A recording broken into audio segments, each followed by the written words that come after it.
So glad to have you joining us for another episode of Curiosity, Not Judgment. Welcome. My name is Birga. And I'm Gary. And we are being safe. I've got some sort of the creeping crud going around. And even though we're both in Albuquerque at the same time, electing to be houses apart by way of Zoom in order for me not to contaminate Gary prior to travel that's upcoming for him. But certainly wanted to take the time to get together to talk a little bit about where things are for you 10 days into the new year in terms of your resolutions. Hmm. Do you have to make New Year's resolutions? You don't, but I think a lot of people at least contemplate it, whether or not they go through the action of writing it down and actually making it a goal. But I think there's a whole lot of folks that have at least thought about doing it. It's funny. I was with another person another day having a cup of coffee and asked them about their New Year's resolutions. And he says, yeah, I don't do that. If I find something's wrong in my life, then I just decide at that moment to try to change it. And I thought, good and bad, right? Good in that if you're constantly doing, and that's a big if, constantly evaluating and doing some self-examination, and you can be in a place where you can constantly do that and tweak as you go. That's fine. But I think a lot of people use the year end as kind of a marker. What do I Oh, want to do different this year? What do I want to stop? What do I want to start? What do I want to continue? And sure, we should all be doing that on a weekly or even a daily basis if we think about it. I've got another friend who was a prolific author, and he says that every day at 5:30, he goes through an end of day process mm, and thinks about what went well and what didn't. But I think for most of us, every day's a lot, and I think it's natural at the end of the year to think, what do I want to do different next year? And I think that's where kind of the New Year resolution thing comes from. yeah. Well, we had talked last episode kind of about having a theme or a focus word for the year, which is really different than a resolution, I would argue, because it might be something to consider as you are walking through your activities, through your role at work or your relationships within your family, if you've got a focus word or a focus theme. But a resolution, in theory, is measurable, right? I want to lose X number of pounds. I want to increase my water intake. I want to be better about communicating with people by calling them once a week, whatever it is that is your resolution. In theory, there's some measurement attached to it, right? In theory, I mean, if you talk about, goal setting, and they used to talk about SMART goals, or Yeah. there's another author that calls them smarter goals, and has added a few to the acrostic, but basically, specific, measurable, attainable, those kinds of things. Yeah. And if they're not specific, then you can't measure. And if you can't measure it, it's probably not specific. You don't want to do just vague things like, I want to laugh more. Yeah. I'm going to do this. And then the result may be that I laugh more or something Yeah. like that. But yeah, you'd want to have something measurable. But I want to, as I'm saying that out loud, many times, and this happens in business a lot, it's the soft skills that really matter. It's the things about relationships that really matter. And sometimes those things, culture, Mhm. sometimes those things are not as easy to measure as, how many widgets did we deliver today? Yeah. And I think that, so I don't want to shy away from those. I think we need to be very creative about how we measure them so that we don't get discouraged, and so that we can see if whatever tweaks we are making are having the desired outcome. Yeah. Well, I mentioned at the beginning that this is going to be released, this episode's releases 10 days into the new year. But of course, people can hear this at any time. And so I think it is the opportunity for self-reflection. If you have set some of those goals, but that they maybe aren't measurable or specific enough to think back and reflect upon, maybe we can tweak them a little bit. And I like your mentioning about the soft skills. And certainly, I want to encourage everybody to develop those, myself included, soft skills that I need to improve upon. And is there a way to consider quantifying a broader goal, like I want to be better at, I don't know, casual conversation in the hallway? That is it is a soft skill that really matters towards developing relationship and culture at the workplace, but can we quantify it in some way? Sure. I've been through a couple of these, best year ever and goal setting activities with different authors. And one of the common themes is that you pick a stakeholder. So let's say it's not something you can measure, 3 per day or 7 per month or something like that. But if you say, I want to be a better, a more loving husband or whatever, pick a stakeholder, in this case, it would be your spouse, Yeah. and say, okay, Andrea would say, I am a better for these reasons. Or Mhm.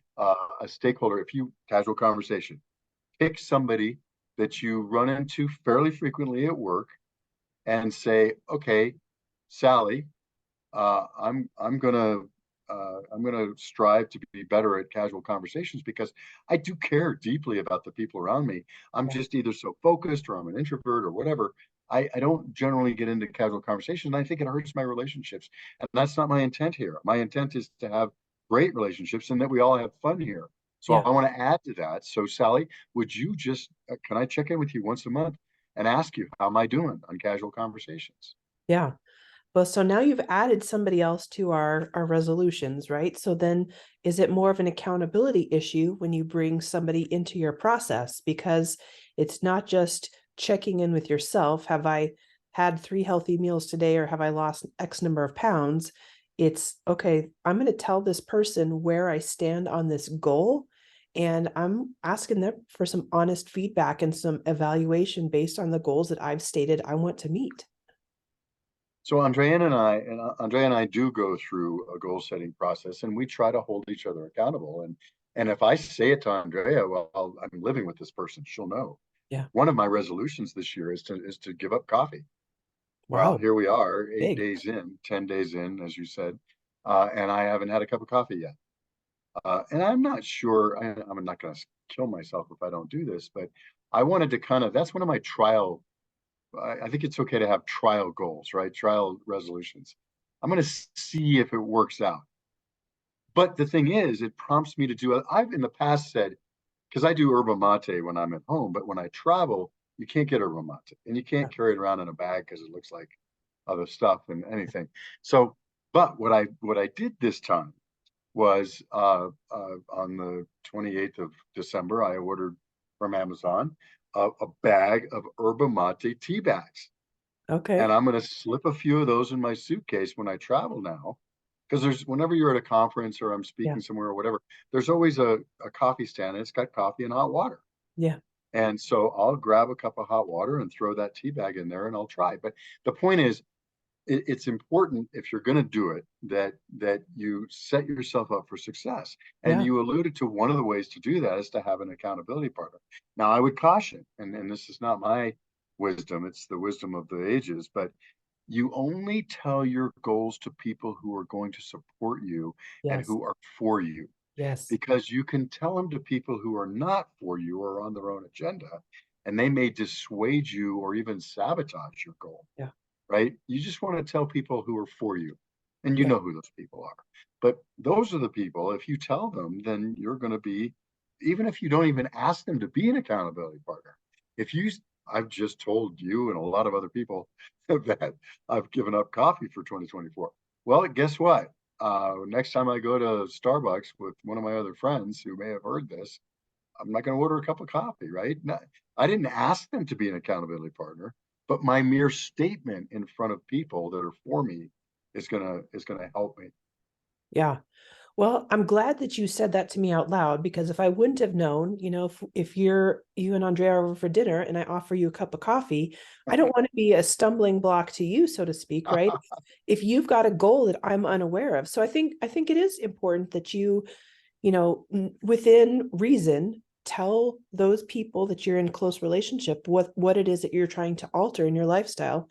I know my husband's trying to give up sugar for the month of January, and he made a pretty big deal about telling everybody. And at first, I was kind of bugged by it. I was like, well, gosh, is this now Like he's drawn the line in the sand and now I'm going to be drug into the no sugar with him. But I think, in looking back at it, it is that he doesn't want to have the temptation. He doesn't want to get invited over to somebody's house and say, hey, here's dessert, right? He's set up front. I'm going to cut out sugar. And without being real specific and saying, I want you to support me in that, just making a blanket statement so that maybe even if people forget, there's no offense later on. It's like, oh, just to remind you, I've given up sugar for the month of January. So no, thank you. I'm going to pass on dessert. That's a really good point. There's a lot of people who do no drink January, or Dry they call it January. Yeah. dry January. Thank you.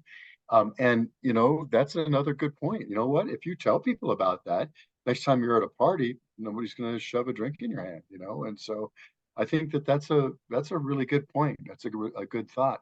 I would even say one step further, though, is one of the reasons I think people fail is that they don't ask for help. And I have a big problem with asking for help. And I've always wanted to be self-reliant and independent. And, asking for help was, at best a sign of weakness, and at worst you know, makes you look like you can't do anything on your own or lazy or whatever. And which is all of that's not true. And it's fine to ask for help, within reason, of course, not to Yeah. set up kind of relationships at all, but asking for help. And I have a great example of this. The other day, we were going to get snow in Albuquerque, and the night before, somebody who's relatively new to Albuquerque called me up and said, "Hey, um, I'm going to my plan is to go to the airport in the morning. Should I try driving? There's snow predicted. How is Albuquerque with snow?" Yeah.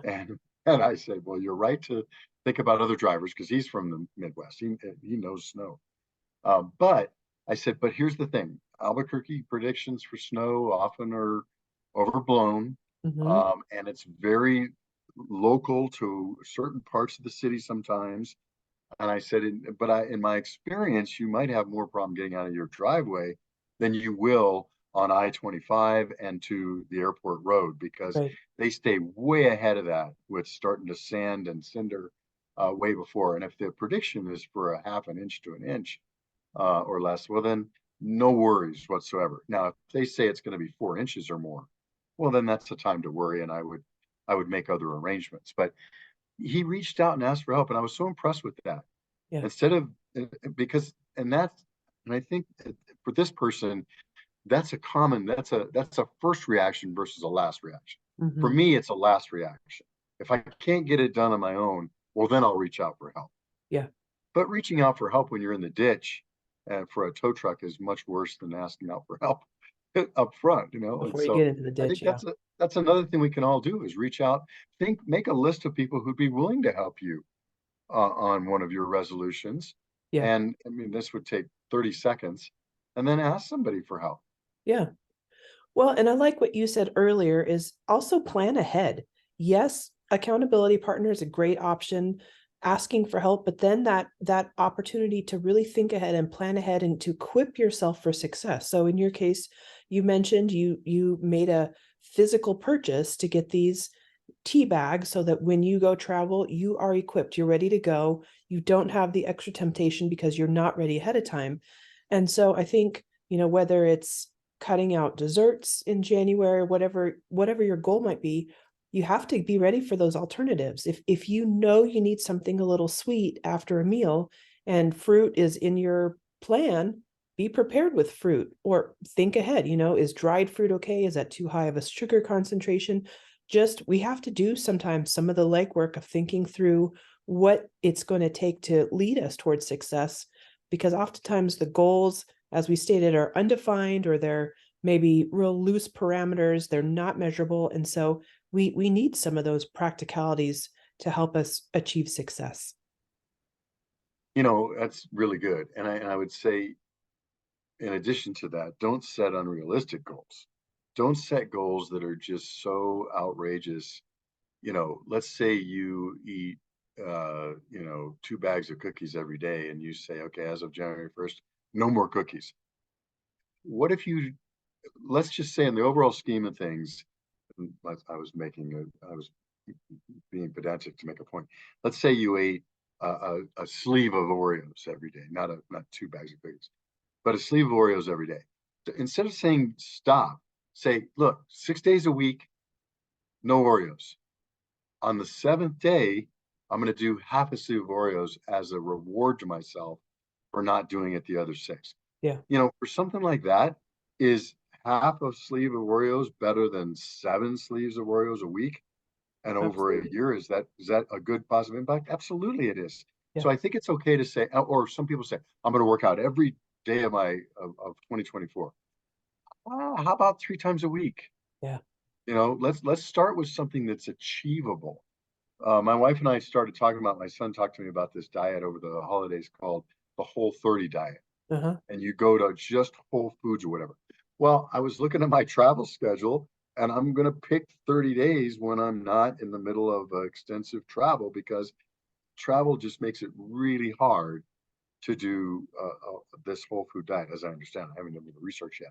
Yeah, But my point is, don't set yourself up for failure. Set yourself up for success, and don't do things that are obviously just not going to work. And be mellow with yourself and provide grace. yeah, I was reading something the other day that if you're saying you want to start a habit and it's a daily habit, if you miss once, don't beat yourself up over it. yeah, Say, hey, that's a shot across the bow. There's a warning that I might slide back. Just never miss 2 days in a row. If you miss one, fine, give yourself grace. But then the next day, make sure you do it. yeah. I'm going to say a yes and to that, right? Just being curious about what happens if we start having that level of rigidity. It's like, oh, I've missed 2 days, forget it, throw up your Yeah, hands and just that's call true. call it quits on the whole things. And so, can you put into place some action steps or some plans for what happens when inevitably you do get derailed? Maybe you've got a 3 day a week workout, schedule or agenda. Forgive me for keeping wiping my nose. My cold is hitting me full force. You might have this great plan to work out 3 times a week and then you get sick and you can't go to the gym, right? That's And right. so instead of throwing the whole plan out altogether, say, okay, I'm going to give myself grace. I'm going to give myself margin. Same thing. You mess up with your Oreos, you mess up with whatever it is that you're doing. You have a cup of coffee when you probably shouldn't have. Are you going to get back up and try again, or are you going to throw in the towel and just throw out the whole rest of the year? No, that's a good point. As a matter of fact, I think I remember a friend telling me one time that he used to try to do this daily habit, and he was halfway through January and already had messed it up and was exasperated. And so he thought, okay, I'll start again February 1st. And then his goal was, how long through the month could I do it? I think, Okay. well, that's great. Way to give yourself grace. It's Yeah. better than not trying. Yeah. Well, so I know you asked our buddy AI some interesting questions about what it is that derails people from achieving their goals and their resolutions, and some of the feedback or the answers that were provided I thought were interesting and worth sharing. Do you want to go over some of those so that maybe we can think through some curious questions we can ask around circumventing some of those failures? Sure, and some of them are things we've already talked about in pretty common sense. Yeah, Setting up realistic goals, we've talked about. Lacking a specific plan for how to achieve the resolution, we've kind of naturally talked about. yeah, Not having enough support or accountability, and I like the way they say that. yeah. It's not just accountability, but support, right? Ask for help. Underestimating the amount of effort and time required to make lasting changes. There's a Oh, that's a good, good one. yeah, it's a really good one. I started you and I studied last year this book called Redeeming Your Time, which I, by the way, highly recommend. He's taken a lot of stuff from David Allen, Getting Things Done, and Brian Tracy, and some of the masters, and put together all into one place. But um, it brought up the whole thing about capturing your open loops, right? On the whole thing of nagging unfinished tasks in your mind, we call nuts, and why those are so detrimental to you being in the present and being able to focus and concentrate. So one of my problems is not. I feel like if I pick the wrong one, I'm going to go down some bad path, and it's never going to. And I finally just said, never mind. That's not a good option anymore, because it keeps me from picking one. So I finally just picked one, Mm. and I went with it. And actually, I was in the middle of research and I picked one, and the next day I picked a different one and stayed with it. So it meant a little bit of copy paste, but no big deal. But the point is, I've stayed with that, but it does take some time and effort. And Yeah. basically, what one of these things does is it's so simple. If I've got a task, I'm even on the phone call, I just hit a plus button on my phone, and I can type a couple of keywords, and it's done. It's in my inbox. And then what that takes is at least once a day. I suppose you could do once a week, but that doesn't make sense. But at least once a day, and maybe even a couple times a day, maybe midday, you go through and you take all those things that are in your inbox Yeah. and you categorize and prioritize. I can't tell you how cool it has been to not forget little things that Good. I say in a conversation I'm going to do or whatever. And sometimes it seems like a silly thing. I'm going to send you that really funny Bob Newhart Stop It YouTube video, which I Yeah. just sent to somebody today. But sometimes they're significant things. Yeah. Okay, hey, I'm gonna send this contract or something, and now I'm finding I don't forget it. Now I'm getting a very long list of to-dos. Yeah. And so now I have to manage that. And it is taking a little bit of work. But if I underestimated that and I just said, oh, that's not going to take any time at all, I might get so frustrated that 8 days in, I would have given up, Yeah. right? So Yeah. underestimating the amount of time it's going to work. What's that famous saying? People overestimate what they can get done in a day, but underestimate what they can get done in a year. Yeah.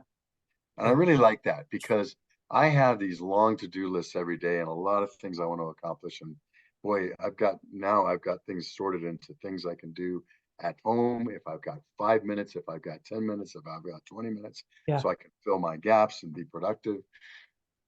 I know that sounds like I'm getting myself into a frenzy, but it actually feels more peaceful that I Yeah. know I've got little things and I'm not just wasting my time 1 minute and being over busy and missing things another.